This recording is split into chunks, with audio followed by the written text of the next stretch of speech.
Thank you everyone and good morning. Welcome to the 19th Kerferd Oration. I'm Marie Timms, a science, maths and robotics teacher, as well as a founding member of the Digital Technologies Advisory Committee, commonly known as DTAC Wangaratta.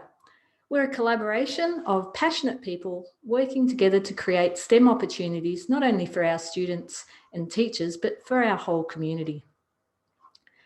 I begin today by acknowledging the traditional custodians of the various lands in which we gather, and that we recognise and respect their connections to the land, the sea and community.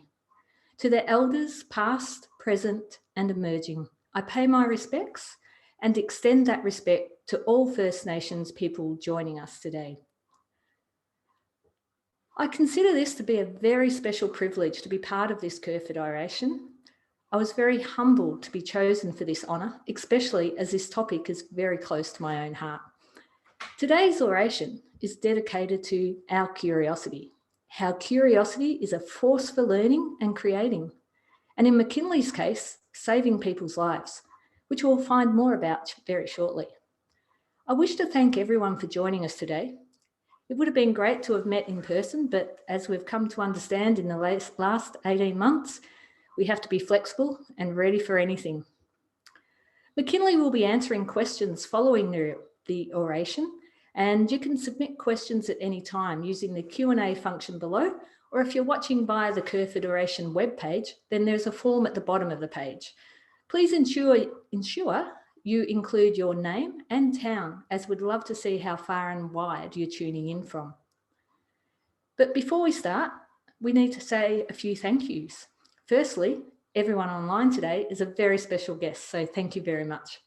I would like to make mention of our sponsors, La Trobe University, WAW Credit Union, Indigo Shire Council and Quirker Speechworth. Also, past orators and the descendants of George Briscoe Kerferd. Without these people and their organisations, the Kerferd Oration would not be possible. So why are we here? We're all here today because we are curious. Curious about our orator, curious about her work. Curiosity is something that we all have, but how is it ignited in others? Macinley is an example of how her curiosity has thrown her into the cutting edge of medical research and innovation. Curiosity, tenacity, perseverance, and more importantly, utilising the resources around her, both human and digital. It has seen her become an incredibly successful scientist, inventor, and innovator.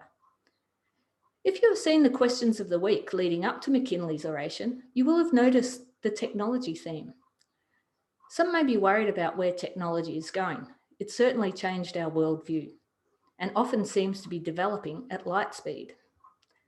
The answers to the questions of the week by our local community show a great insight into the positives of technology use, our curiosity and human endeavour to make it work for good. Macinley's story also highlights the power of technology, the way she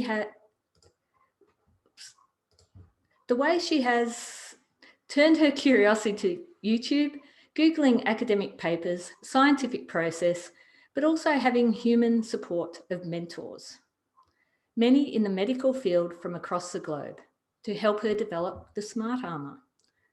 Macinley has been recognised with many awards, including the very prestigious Stockholm Junior Water Prize, presented by Crown Princess Victoria of Sweden.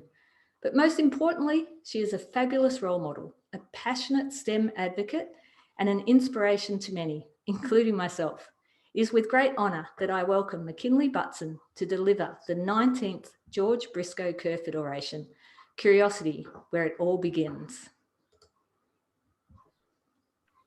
Thank you very much for that introduction. I would like to begin by also paying my respects to elders past, present, and any First Nations here today. Welcome to countries are something which are very close to my heart, and I acknowledge that this is a conditional welcome to country, conditional on the fact that we're accepted by these people, and I would like to extend my thank you and gratitude to any who may be with us today. I'd also like to extend my well wishes to all of you at home. Thank you for joining online. I know these are some really trying times. I'm currently in Sydney in lockdown, and so I'd like to extend my well wishes and thank you for joining us today. Now, today I would like to talk to you about science. Now, for many of you, the mention of that word probably incites some unhappy memories from high school classes. Perhaps you were sitting in front of a blackboard or a whiteboard, relaying formulas, maybe having to memorize the periodic table. But I can promise you that what you were doing probably had very little to do with science. It was more likely that you were learning the stuff of science, learning about the history of other people's discoveries, not discoveries that you could make yourself. Like the story of Newton discovering gravity, we all know that famous anecdote. One day, Sir Isaac Newton was sitting under a tree when an apple fell on his head, prompting him to discover that things fell towards the earth, in turn meaning that there must be some downward force. What you might not have talked about, though, was how this single moment of curiosity led to other people looking at what things didn't fall down and did fall down, prompting them to look at birds, wondering how they actually stayed up. This, in turn, led to a better understanding of flight, which has since developed into modern-day aircrafts and aviation technology. You were most likely learning the what, not the why. And this way of teaching science can often put many people off. It can unfortunately lead to the perception that science is simply a set of equations that need to be memorized, maybe a little bit of experimentation, but that's mostly left to the people who wear lab coats. I don't think this way of science teaching does it justice.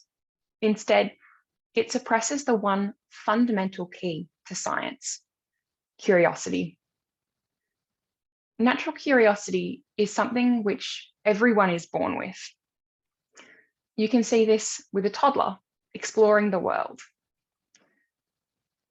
They pick everything up, they try to put it in their mouth, but often when we grow up, it starts to become overlooked, and curiosity is replaced with what we label as learning, which, as I was saying before, can sometimes just be memorization and following the rules. Now, don't get me wrong, some of this type of learning is vital. Otherwise, how do we gain the fundamentals that are necessary to succeed in a topic like science?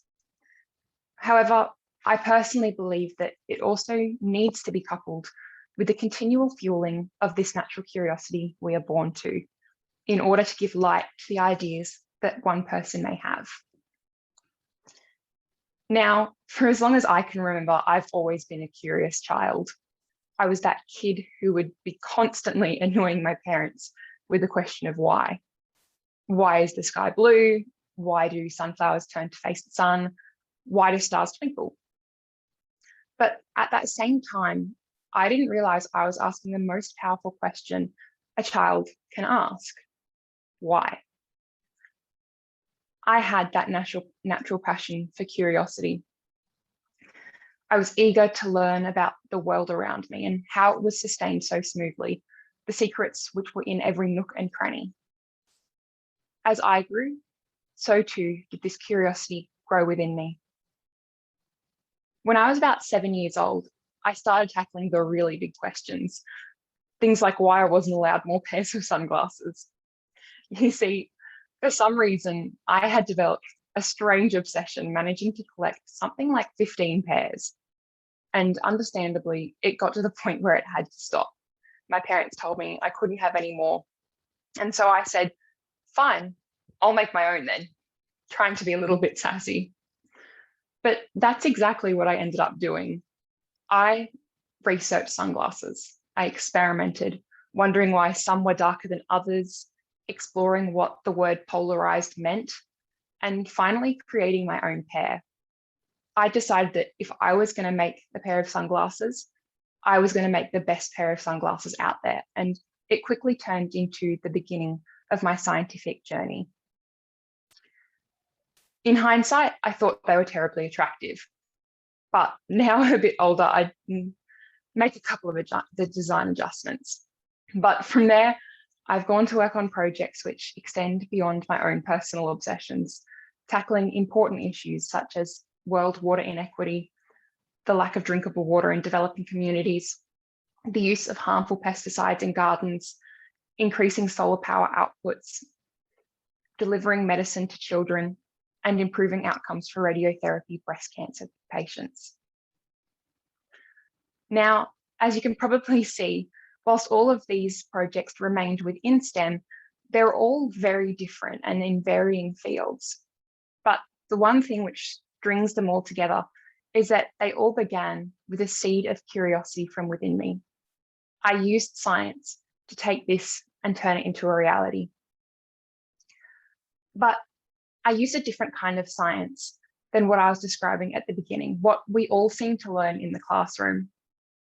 Because science isn't the memorization of equations. Science is simply a process. It's making an observation, guessing an explanation for it, forming a prediction, and then testing it.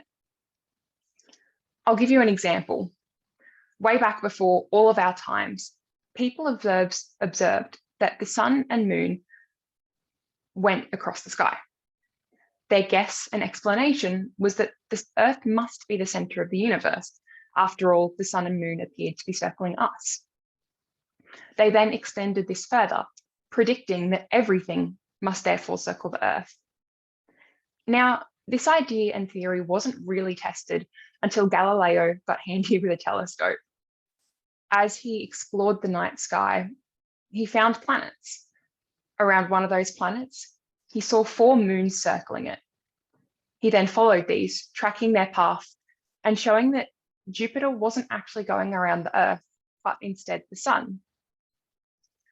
The original prediction had failed, and so our explanation was revised, eventually leading to the realization that we're in fact a part of something much larger, the solar system, part of the Orion Spur, which is a minor arm in the spiral galaxy, which is the Milky Way. Sometimes in the media, you may hear that something has been scientifically proven, but I hope now that you can realize that science never actually proves something forever. It is simply the best explanation we have at the time, which is subject to being revised if we discover something new. Science remains curious. It's constantly looking for that next outlier, the next thing that doesn't quite fit in the pattern, the next of Jupiter's moons, to teach us more about what we don't know. Science describes the world around us. And we learn the most from being curious. We also make the most advancement as a society. But unfortunately, many workplaces in this modern era can't afford to make mistakes. If something is known to fail, then you're simply told it can't be done. There's less opportunity nowadays for curiosity-led exploration and experimentation. And yet we still implement this system, despite countless examples of what we can learn from doing and thinking about things differently, by taking notice of that outlier and learning from when something unexpected happens. In fact, one of arguably the most influential discoveries in science, or at least one of my personal favorites, didn't develop from following procedures. It came from sheer curiosity. This was the Nobel-winning prize discovery of graphene. Now, graphene is an amazing and revolutionary substance. It's a form of carbon, which is only 1 atom thick. It has an extremely wide range of applications, including tissue engineering, quantum computing, digital technologies, light processing, fuel cells, supercapacitors, biosensors, water filtration, and aviation, and that's just scratching the surface. This material has quite literally shattered the limits of scientific, technological, engineering, and the medical world. But the way it was discovered was through a combination of curiosity and playing with the impossible. You see, 2 professors at the University of Manchester frequently what they deemed as Friday night experiment sessions, where they themselves would invite some postgraduate students of theirs to try out some experimental science that wasn't necessarily linked to any of their day jobs and day research. One Friday, the two scientists removed some flakes from a lump of bulk graphite. Now, graphite is another form of carbon. It's the same as the lead that we find in pencils. And they did this with sticky tape. They noticed something strange when they did this and were just playing around. And by separating the graphite fragments repeatedly, they managed to create flakes that were just one atom thick using sticky tape. Their playful experiment had led to graphene being isolated for the very first time. Now, I found this same concept in my own experimentation when I was beginning my work in radiation therapy. This was one of my projects where I was looking into how I could reduce excess radiation delivered to other areas of the body during treatment. After lots of initial experimentation, I had decided to make a physical shield of some sort. But before I actually crafted it, one of the design aspects I had to determine was what material it was actually going to be made of. Now, I was fortunate enough to be working at a hospital where I had some amazing mentors. And to the workers of the department that I was in, lead seemed to be the obvious choice. It was already known to be the best radiation shield. If any of you have ever been to the dentist and had an X-ray, you might know that they put an apron over you to protect you from the radiation. And that's also made of lead. They already use it in dentistry clinically, so shouldn't it be used in this setting as well? But at the time, I didn't know this.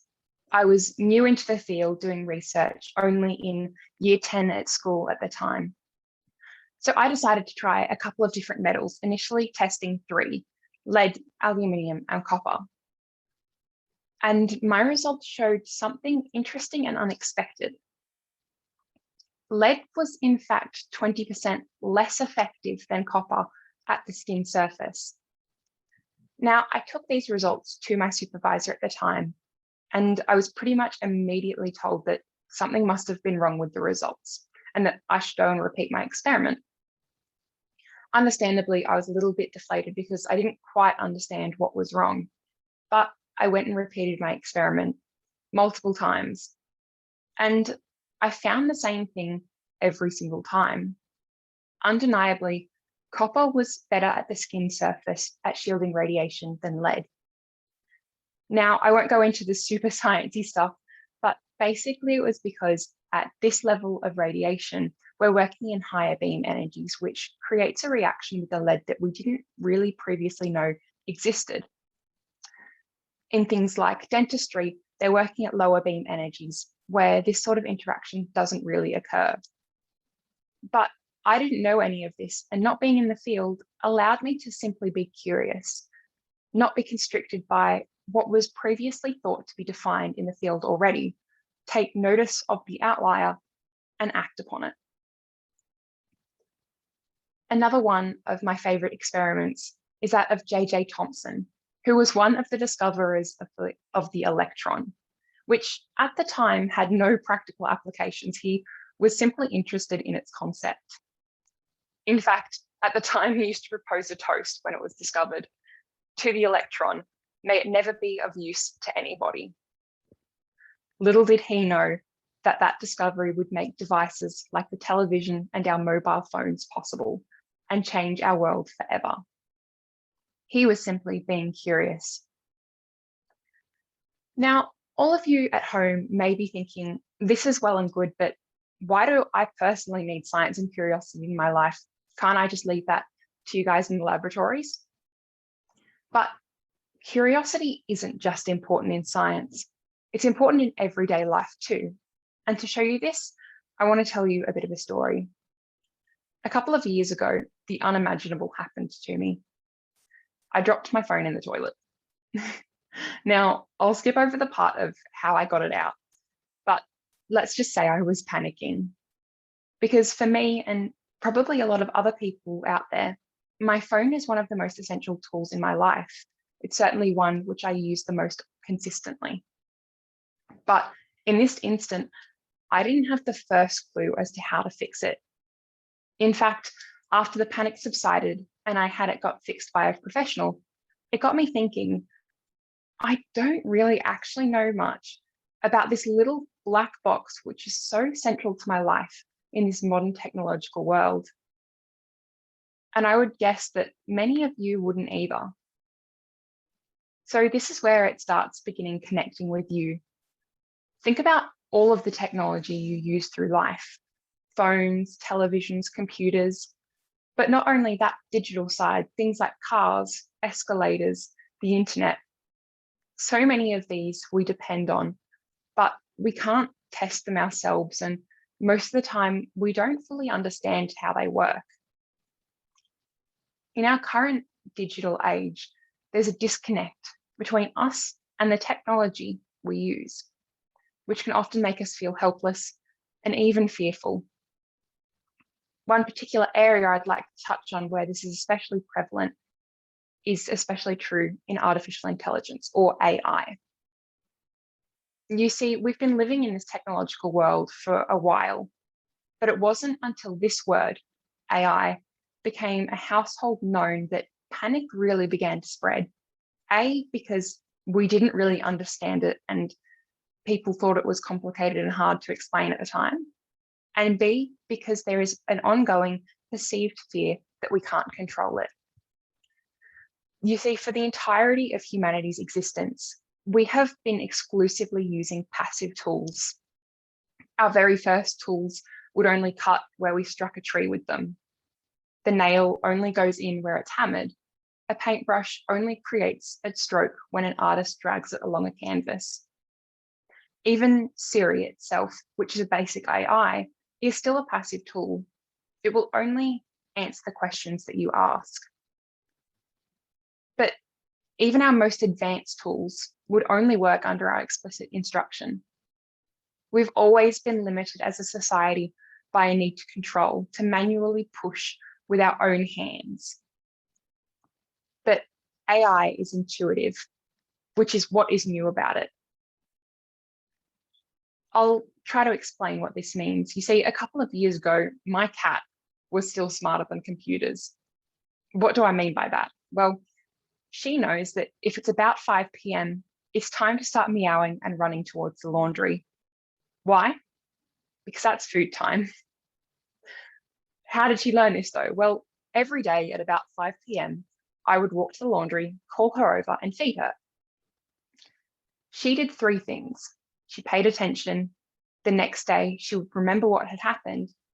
And then she would form this pattern, which now reminds her that 5 p.m. is food time. This is the same concept as in Pavlov's dogs, the very famous psychological experiment. Now, this same concept is what researchers have been trying to teach computers and program, not just to follow the guidelines and parameters that we give them, but to actively learn. In 1952, it was learning how to play noughts and crosses. Then, about 50 years later, it was chess. In 2011, they moved on to the show Jeopardy, which is actually ironically harder for a computer to play than chess. And this is because instead of working from a database of set move sets and sequences, they have to use reasoning instead to overcome human opponents. 5 years ago, AI beat the world champion at Go, which is the most difficult game that we as humanity have. In fact, in Go, there are more possible moves than there are atoms in the universe that we know of. So to win, the AI definitely wasn't just running bulk calculations. It had developed intuition. At multiple points even, its programmers didn't understand the reasoning behind its decision-making. And that only became clear once the game had been finished and it had won. We are moving incredibly fast. What I have described to you, going from a child's game of noughts and crosses to mastering the most difficult game humanity has, all in the space of one of our lifetimes. It shows the level of strategic short that we can ascertain from these AI systems. Now, this may sound a little bit scary, but to be honest, it's this kind of intuition that we need and that we can leverage to make a better future, not by combating it or being afraid of it, but by working together with AI. When I was in year 10, I did my 2 weeks work experience, which is mandatory for all year 10 students I decided to do it at a pathology lab. You know, when you go to the doctor and perhaps you get asked for a urine sample or you get a biopsy? Well, I was working at the place where all of those things get sent. One of my primary jobs was looking at slides for biopsies under a microscope. This is what happens when a doctor suspects cancer. Now, a pathologist will look at hundreds of slides and millions of cells in a single day. And I can tell you from this personal experience, it is exhausting and incredibly repetitive. So a group of researchers created an AI classifier, one which would be able to look at pictures taken of these slides and say either this is cancer or this is not cancer. Now, this AI was good, but it still wasn't as good as human pathologists. But the real benefit came when they combined their abilities. The accuracy for diagnosing cancer went to 99.5%. The AI-human partnership removed about 85% of the errors the human would have made if they were working alone. That's a lot of cancers caught earlier on and a lot of potential lives saved. Now, for those who are curious, it turns out the human was better at rejecting false positives, and the machine was better at recognizing and spotting those outliers, those hard to spot cases. But the lesson here isn't about which agent was better at the image classification and the cancer diagnosing task. Those sorts of things are changing every single day as we advance. The lesson here is that by combining the abilities of the human and the artificial intelligence, it created a partnership, and that partnership led to an increased performance and saving lives. Instead of asking, how smart are we making our machines? I want to encourage you to ask, how smart can our machines make us? I want to take you back to my cat. The first step of her learning about food time was the remembering aspect. Memory is perhaps one of the biggest foundations for what our current definition of intelligence is. But to be honest, humans suck at it. We are fantastic at telling stories, not so great at getting the details right. Now, granted, sometimes this is because with a great fish story, you might want to embellish it a little bit, but most of the time it's simply because our memory is flawed. But just try to imagine for a second what it would be like if you could have memory as good as a computer. What if you could remember every interaction you've ever had, every relationship? What if you could reflect better on those? What if you could remember everything you've ever read, or the name of every person you've ever met? I know that one would be helpful for me. I'm pretty terrible at remembering people's names, unfortunately. Or imagine if you could remember the taste of every food you've eaten, or recall in detail the consequences of pulling an all-nighter for studying for an exam. Imagine how we would be able to use these memories to stay healthy, feel good, and improve the world around us even more. Imagine how this could revolutionize the way we manage allergies and chronic diseases.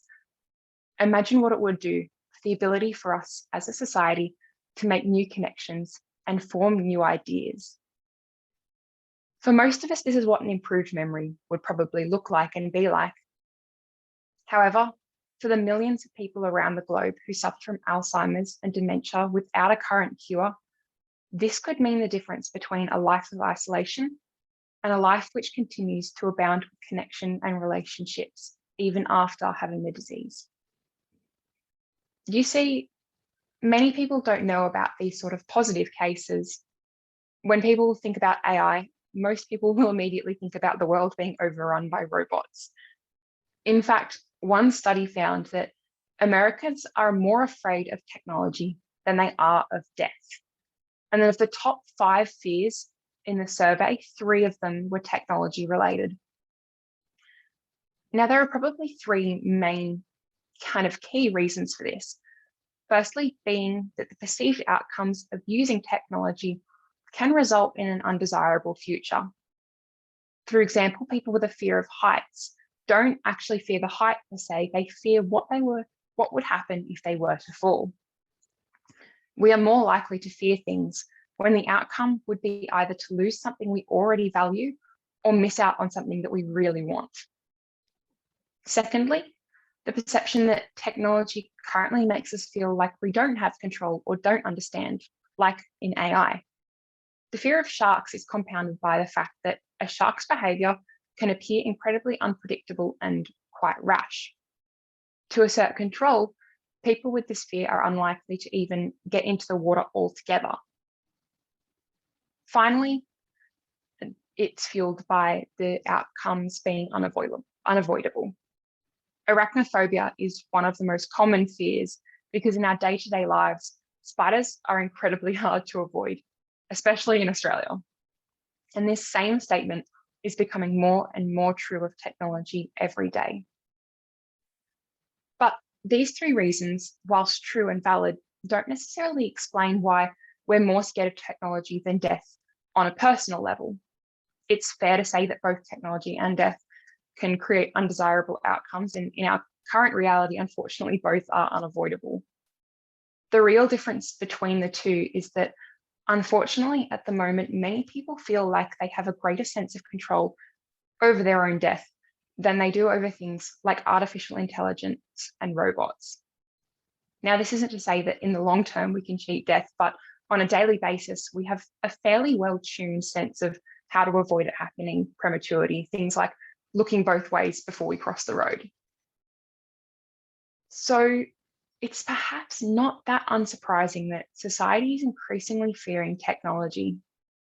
The quick advancement and rapid pace of the world which we're living in means that people have less and less time to understand and become familiar with technology that we're using in our everyday lives. But we do have a choice in how we use technology, unfamiliar things like AI. We can either compete with it, having that fear that the world will be overrun by robots, or we can use it and collaborate with it. A partnership where we can do what it isn't good at, and it can help to overcome our cognitive limitations like memory. Because you see, as our world's machines become smarter, so do we. And that can result in things like saving our planet and saving lives. But I think that there's a way to combat this fear for all of us in our everyday lives and become more comfortable with the integration of technology without needing to go and do a computer science degree and become a genius. After all, things like pacemakers have become a lot more commonplace, and they have life-saving capabilities. Things like our phone, we mostly accept, and they make our every day easier. And that's by being curious and doing more experiments, even as an adult. Why? Well, as I said earlier, experimenting in science is simply guessing an explanation, making a prediction, testing it, and finding out if it's true. Curiosity is our way to connect to the world and figure out how it works. And it's the same for technology, because in technology, it's that lack of connection, which is the root cause of so much fear in our society. Now, I want to show you a simple experiment to demonstrate this point. To do this, I am just going to show my screen quickly. Here we have a magnet.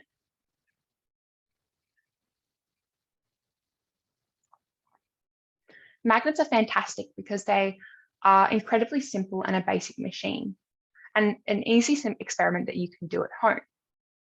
They're both simple and complex at the same time. For example, you can ask yourself, how can something repel and attract at the same time? If I take a magnet, is it useful if I can get one to rotate the other, like what you just saw? Or in cereal, you can even use it to pick up iron, which is actually something good for your body in the right amounts. Even simple experiments like that I just showed you can connect us better to our world. So now if I tell you that the same way that you just saw those two magnets spinning is how flash memory and hard drives work, you've seen it. You can imagine it. They work by rotating small magnets. Or, for example, if I say that MRI machines use magnetism and they rotate magnetic particles in your body, which flash up and create images, allowing us to scan your brain. You've now seen the same concept. You've seen it done. You've interacted with the technology and understood the basis of these devices. This can reduce fear and intimidation that might surround them. Now, I know in this world that we are all extremely busy. These days, it's hard to keep up and things are constantly being added to our lives. But especially whilst we're all stuck at home, I want to encourage you to try and relearn what science looks like to you. Try to forget about that blackboard or whiteboard. Forget about that science class or those equations which may have traumatized you slightly. Relearn what science looks like. Turn towards curiosity. In your everyday life, think about something you may have taken for granted. Think about how it works. Do some research. We have this fantastic tool called Google, which now allows us to access the world at just the touch of a button at our fingertips. We're living in the information age. We have this resource. So I want to encourage you to use it, to explore, to experiment. Take things that you can, test with them, take them apart, do those little things to discover for yourself, because you never know what you might stumble upon. And I can guarantee you that you will learn something new in the process. It'll allow you to better connect to science, better connect to technology and our world. In fact, it was Albert Einstein himself who said, "I have no special talent. I'm only passionately curious." Now, I know that's crazy to think about for someone as well-read and well scientifically endeared as Albert Einstein, but I want to encourage you that that is true. It is only having a passion for curiosity that is the driver of science, that is the driver of discovery in your everyday life too. So go explore for yourself, discover connections that you didn't know were there previously. Remember that curiosity is where it all begins. Thank you very much. Wow, thank you so much, Macinley. That was really inspiring, and it certainly sparked my curiosity. I hope as a science teacher that I haven't traumatized too many students along the way, but I hope that I've sparked that curiosity. There's question time now, so if you'd like to ask a question of Macinley, please look at the bottom of your screen and you'll see a Q&A tab, and we invite you to submit your questions here. Or if you're watching via the Kerferd webpage, use the form at the bottom of the page. If you could please remember to include your name and town, and ensure you're asking a question and not just making a statement. That would be fantastic. So questions are open.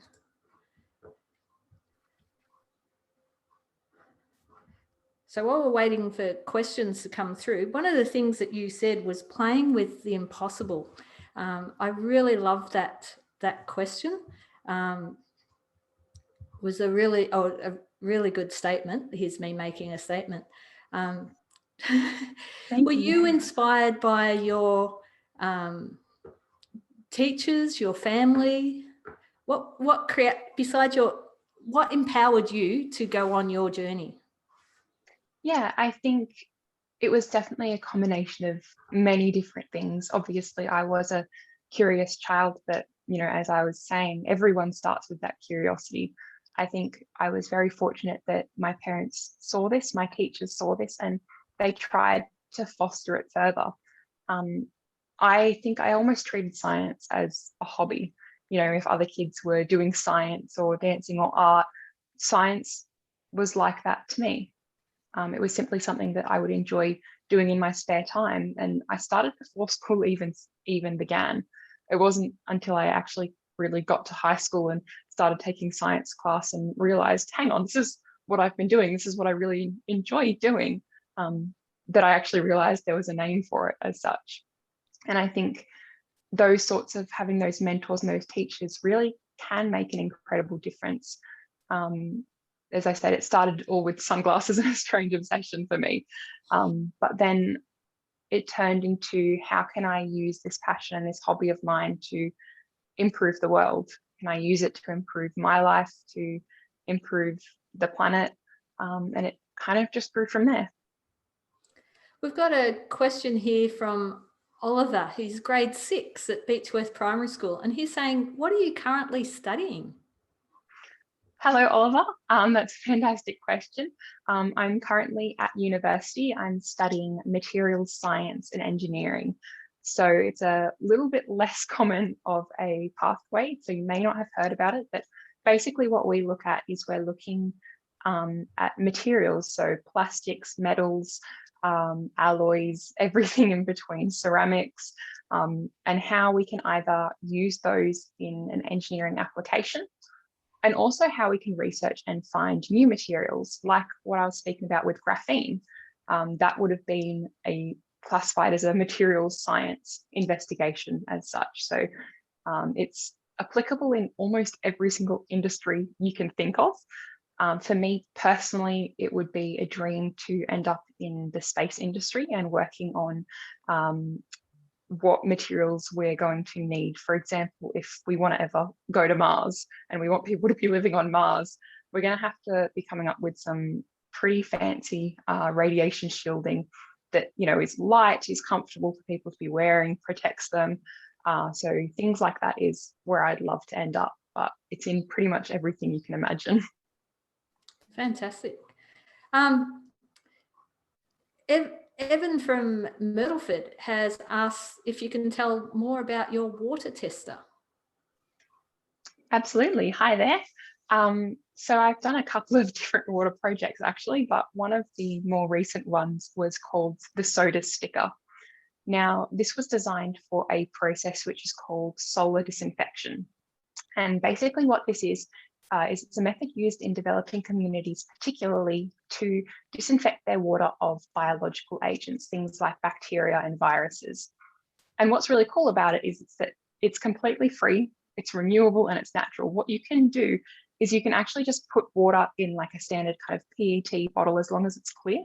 You put it out in the sun, and the UV that's naturally occurring in sunlight, that same thing that causes our skin to get burnt, is able to break down the nucleic acid, which is part of the cells, and it's able to actually kill those bacteria altogether.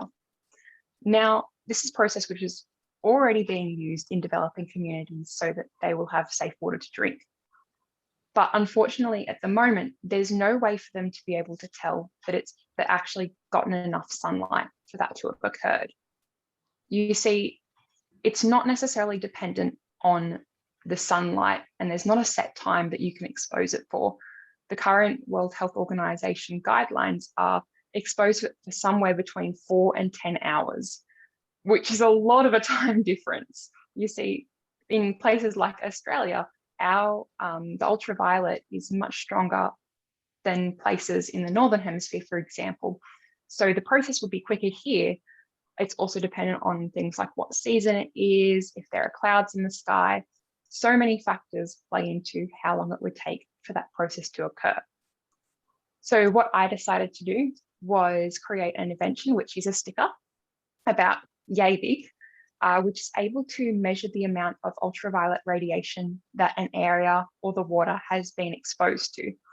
And basically what happened is I found the exact amount. I was able to put that into a radiochromic film. So basically it's a type of film that will start off green and then as it's exposed to sunlight actually change color, and it ends up as a dark blue. And so I just printed the color that I found was the right amount of UV on the outside, put some of the film on the inside. And so these people would be able to put this sticker on a water bottle. And when the two colors match, that's when it would be safe for drinking. And this was all less than a cent about. Wow, that's such a simple concept that, once again, that spark of curiosity of how can I fix this problem? Absolutely. I'm blown away by that, because it's not simple, but it seems very simple.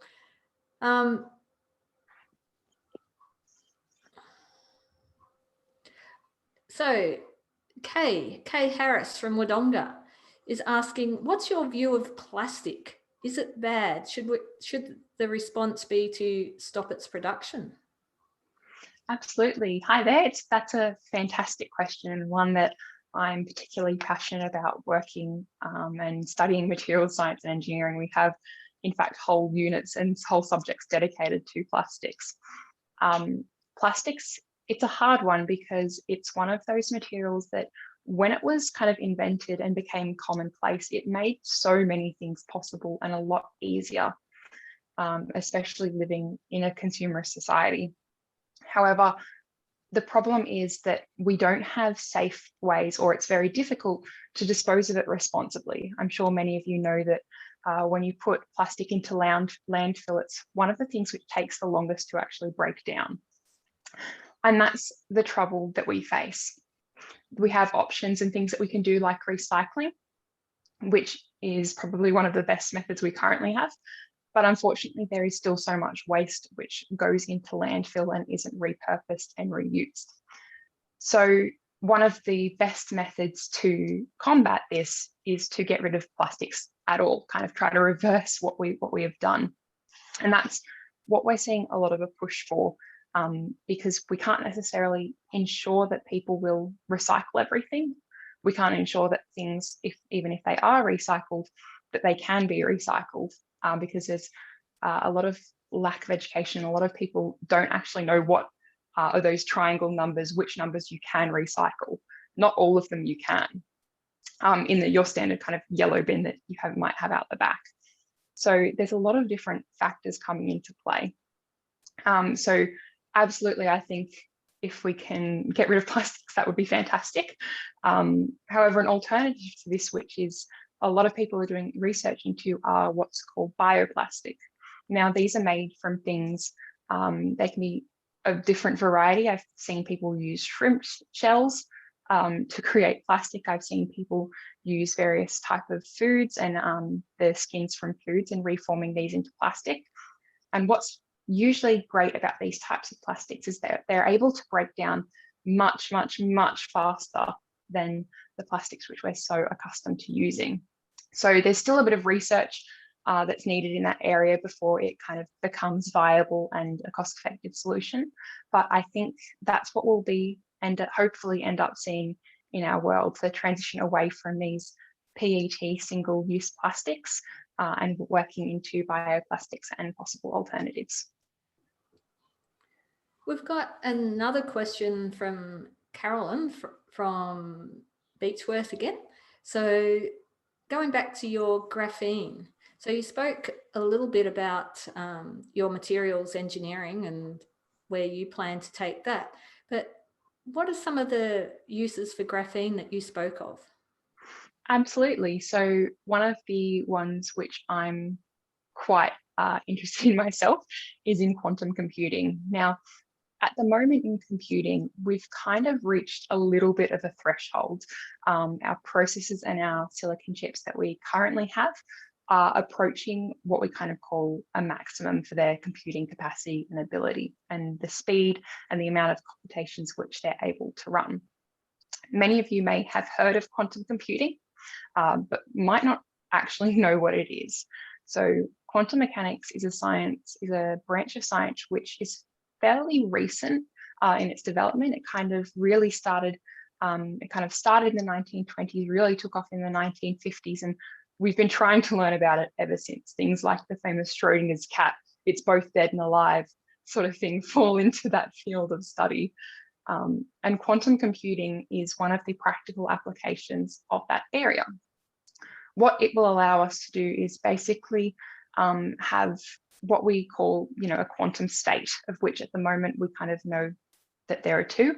And being able to do this will significantly increase the speed and amount of computations which we're able to run. Currently, these quantum computers will cost millions and millions and millions of dollars, and you'll only really mainly find them in universities, people who are researching them. But it's an incredibly exciting area. And graphene is one of the materials which has made this possible because it's only one atom thick. You see, everything's made of atoms. We're made of atoms. and millions and millions of them, but having a material which is just one atom thick, it's kind of crazy and really hard to wrap your head around, but it means that we're able to better manipulate those atoms, and that's something which is incredibly important in quantum computing. Hopefully I've explained that a little bit. It's a very difficult concept to wrap your head around, not just from a technical perspective, but even just from a conceptual perspective. But that's one of its many applications. I'm leaving a question to Ali until last, because thank you, Ali, just be patient, because that's one that I would like to ask as well. So we're going to get on to Bron Martin from Beechworth. And it's, what's your views about the relative benefits and arguments for relying on screen to read as with opposed to hard copies, books, posters, magazines? Absolutely. That's a really fantastic question. And a very interesting one. I actually was raised by a librarian. My mother is a librarian herself, and so I definitely grew up around books and grew up reading. One of the things I remember her saying was that it doesn't matter how a child or a person is reading as long as they are reading. It doesn't matter what they're reading as long as they're reading. Reading is one of those things that can be both a pastime and a joy. You can do it to learn. It can improve your skills, your vocabulary, your ability to communicate. It can be used as an outlet, and it can be used as a way to communicate knowledge in an academic field. And so I think, for me personally, if someone's reading, that makes me happy. You know, if that is done on a screen, or if that's done on a Kindle or a hard book, that to me is personally less relevant. And I think it's really just down to people's personal preferences. You know, I like to do a bit of both. You can see I've got a couple of books on the bookshelf there, some in progress, but I also love to read scientific articles, reading journalism, and keeping up to date with what's going on around the world. And that's really mostly done, other than newspapers, mostly done online currently. So I think it's important to be aware of both, know what works for you, and really just get stuck into it.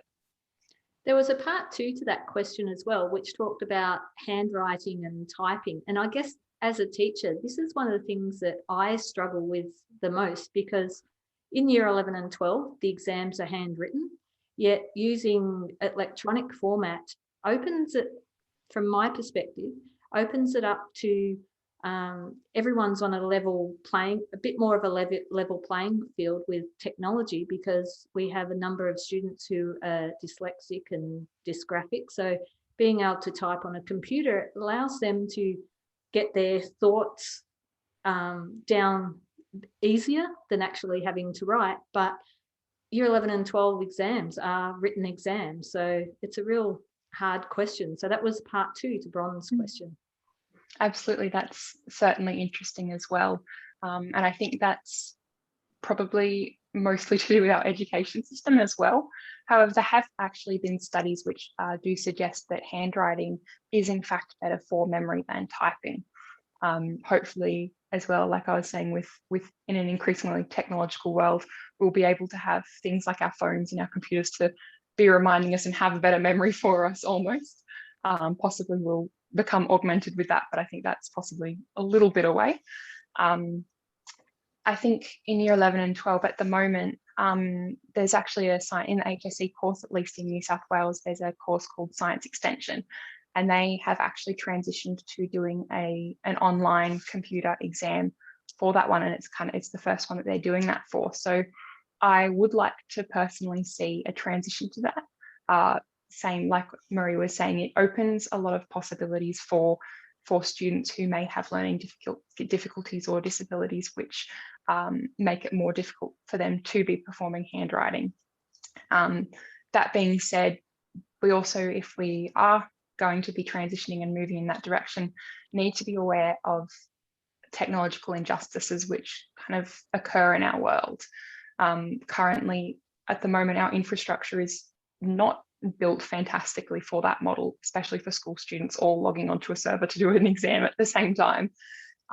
We see injustices already and difficulty in accessing technology, particularly in rural students and First Nations students. And there's already this gap and divide.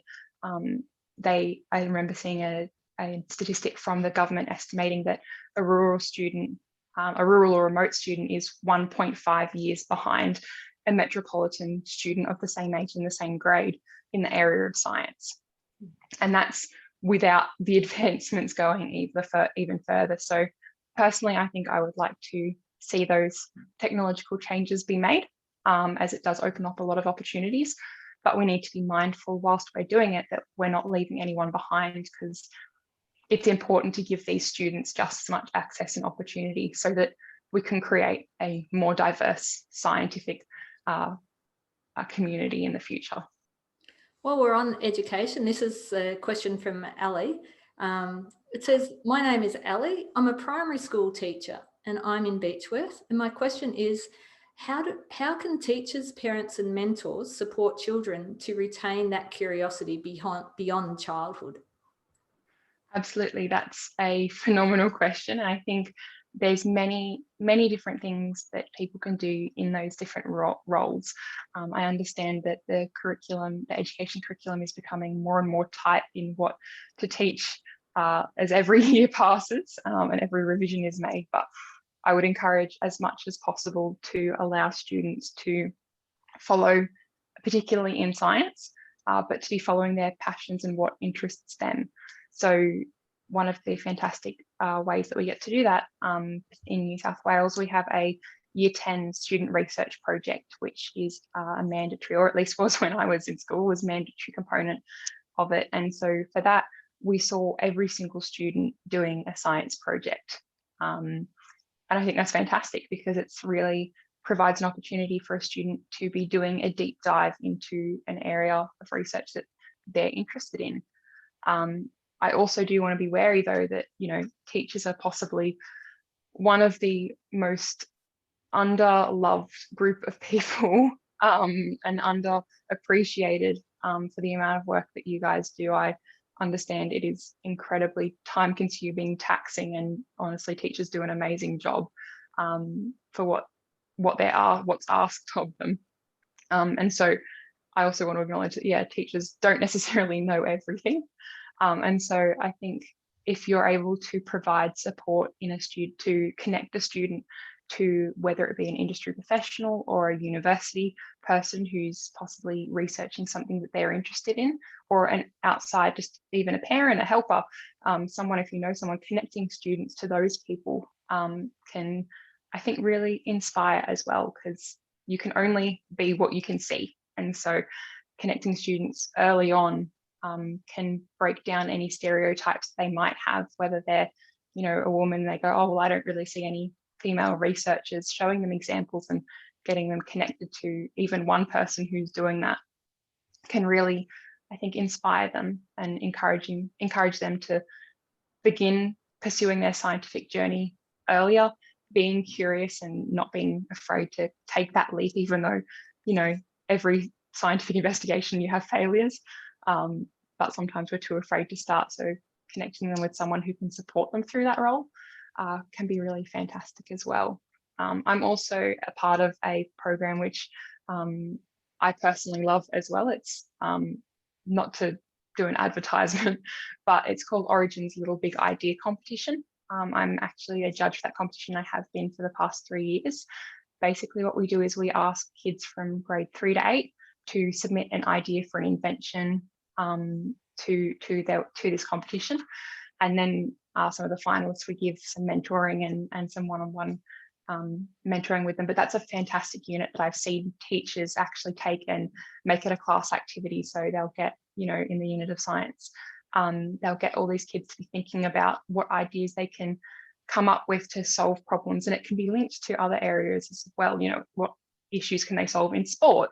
What issues can they solve in earth and environmental science? So there's lots of things that you can do with that particular program. That's one that I'm personally a judge and a part of, but there are so many things like that out there. I did, when I was younger, a RoboGals competition. I was a part of that program. It's another fantastic robotics program for girls.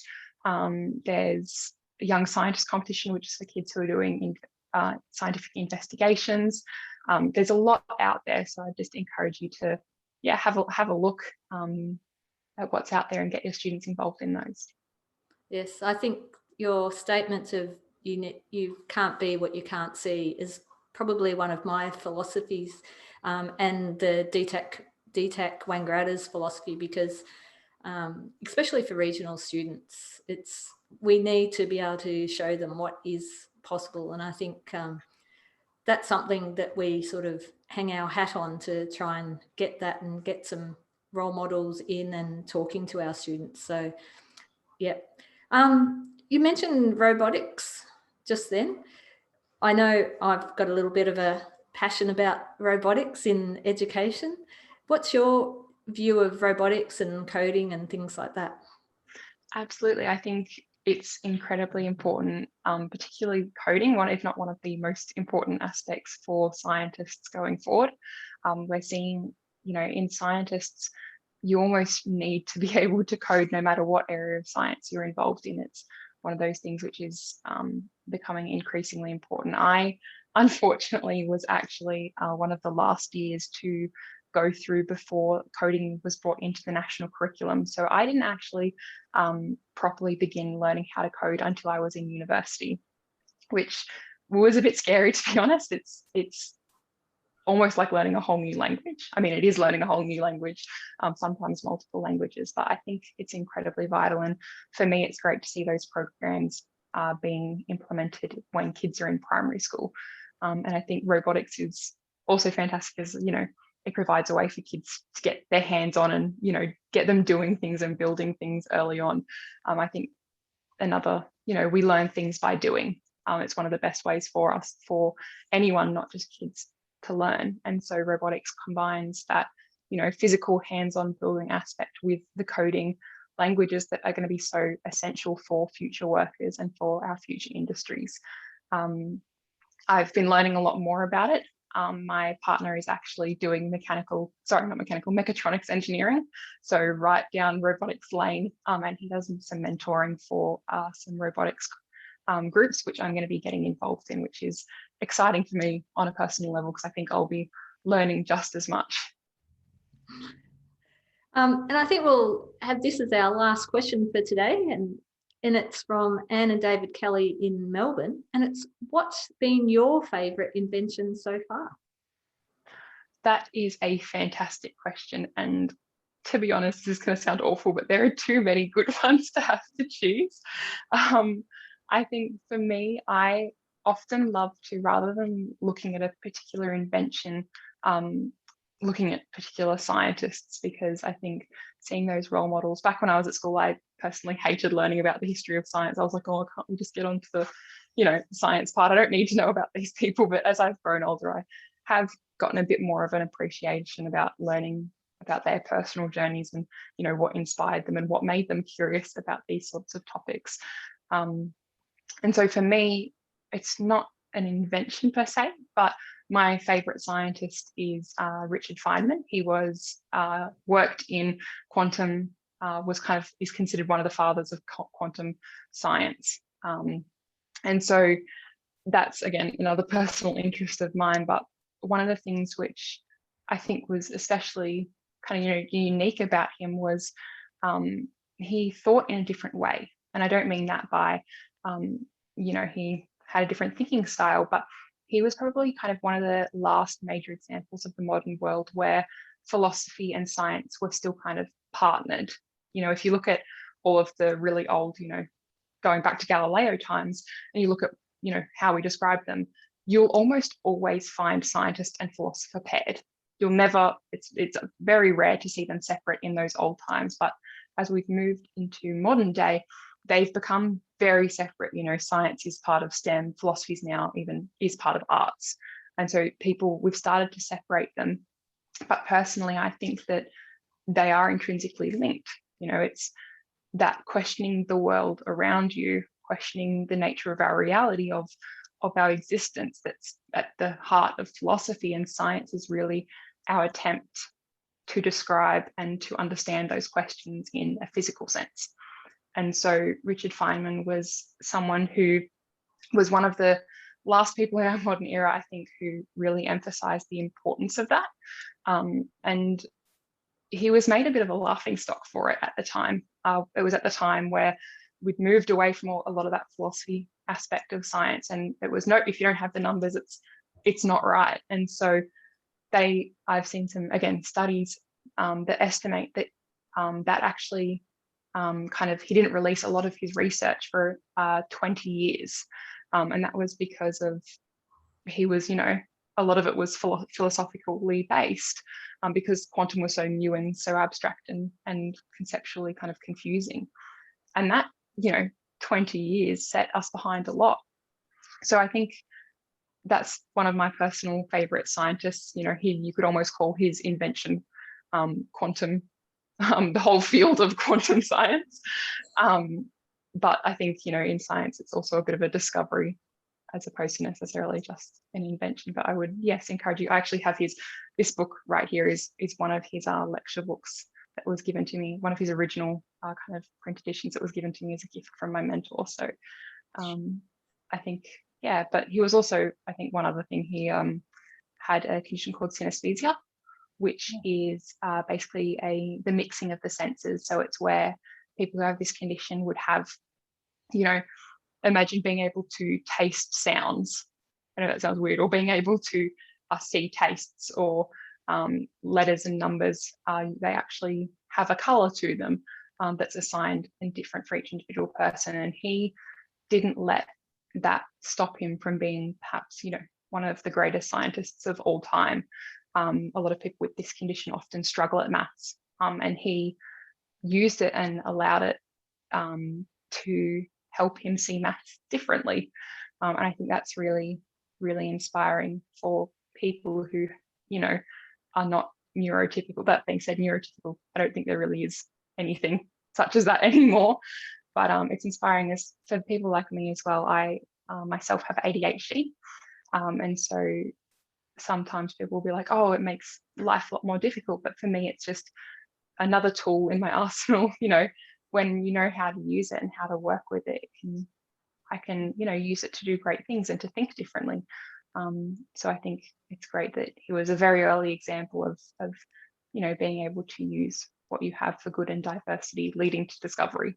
Sorry, that was a long answer that went a bit off track, but no, they're important things to be saying. That's fine. We've got one question that's popped in, so this might have to be our last question, and it's from Rex, and he said, I'm gobsmacked at your jeu de vivre, I can't say it properly, and your science. Being old school, but one who is a daily Google user, I worry about technology spoon feeding us and hence being counterintuitive to human curiosity.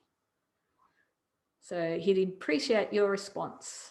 Are we being spoon fed by Google? Absolutely. I think, we're living in that sort of age where we can potentially fall into the trap of being spoon fed. I've actually seen suggestions that this new kind of age that we're living in, we had like the industrial revolution, the industrial age, the Enlightenment era. I've seen suggestions this next one that we're in should be called and dubbed the information age, purely because of the amount of information that's being created that we're exposed to on a daily basis. And it's fantastic that we have a resource and a tool like Google that we can use. But I think the difference is that it's not necessarily our access to this resource, which is going to, lead to more discoveries or change the world per se. It's our ability to be curious and to be creative in using it. That's what's going to be leading to the innovation. I actually wrote a full article on this topic. It's on, if you want to have a look, it's on my website. I've recently started up a not-for-profit called Passionately Curious after Albert Einstein's quote, which I shared earlier.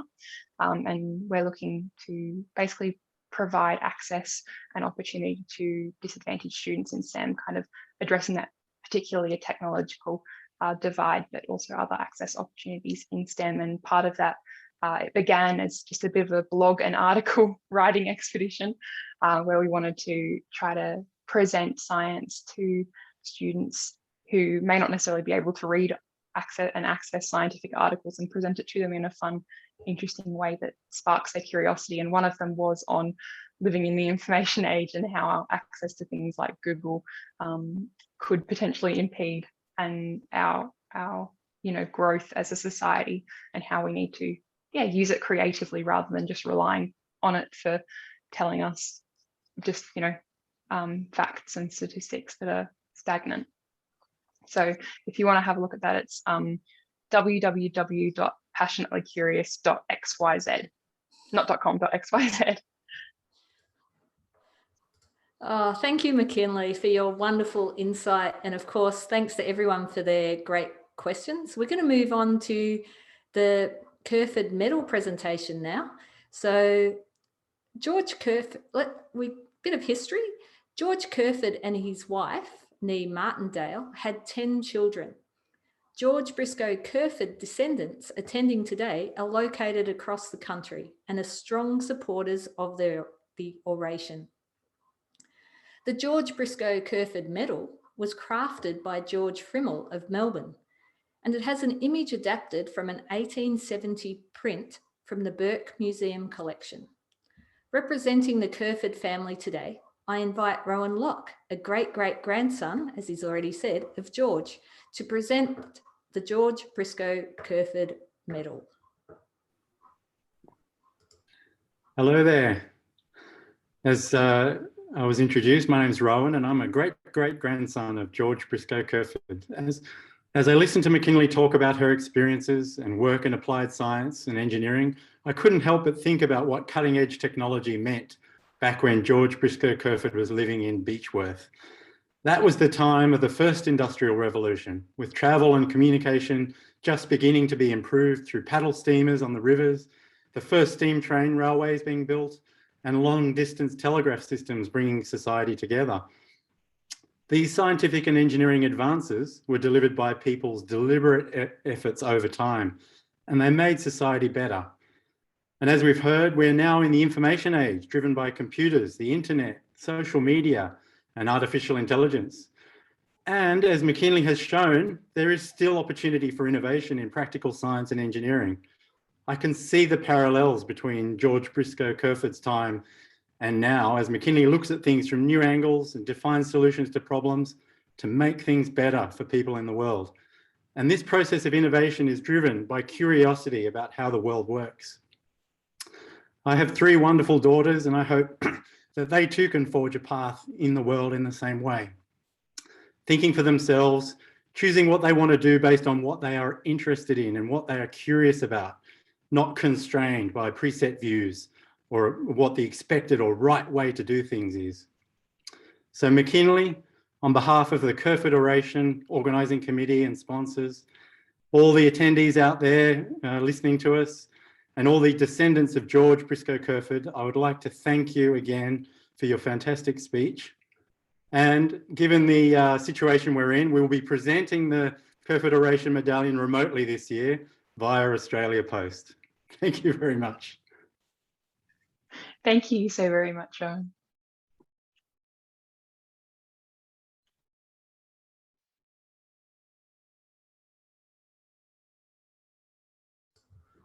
Thank you, Rowan, so much. Thank you so much, Rowan, and to all the members of the Kerferd family. It is important that the name Kerferd lives on to inspire in us good citizenship. The Honour Board shows eminent speakers since 2003, and today the name of Macinley Butson will be added to that Honour Board. So congratulations, Macinley. So on behalf of everyone, I would like to thank all the people involved in the creation of this year's oration. Again, I'd like to thank the sponsors, La Trobe University, WAW Credit Union, Indigo Shire Council, and Quercus Beechworth. We'd also like to thank the George Kerferd Hotel for their continued support of the oration. And when travel is allowed again, we encourage you to come and visit Beechworth. But before you go, I'd love your feedback about today's event. There is a link to a survey in the chat box now. And for those watching from our website, there's a link at the very bottom of the page. The survey will also be emailed out to you in the coming days. We really appreciate your thoughts and responses to the oration to ensure that we remain accessible to everyone, relevant, and of course, a joy to the community. It's been my pleasure to MC this event. Macinley has shown me what we're doing with our students in VEX Robotics and the work that DTAC Wangaratta are doing. We're on the right track. Her comment, playing with the impossible, really resonated with me, because to be able to facilitate opportunities to spark that curiosity and develop STEM skills, not only in students and teachers, but across the whole community, is something we're very proud of. To see our regional students representing Australia in international robotics and coding competitions, including last year, we coded the NASA's Astro B robot on the International Space Station, which really does show that anything is possible. We just need that spark to be empowered to have a go, feed that curiosity. Macinley has shown what that little spark can do, a conversation, a wondering, and what it can lead to. I was excited to hear Macinley mention Sir Isaac Newton. I also admire his curiosity, and I leave you with one of my favourite quotes. Millions saw the apple fall, but only Newton asked why. Stay curious. Thank you for joining us at the 19th Kerferd Oration. We look forward to celebrating the 20th year of this event with you in 2022.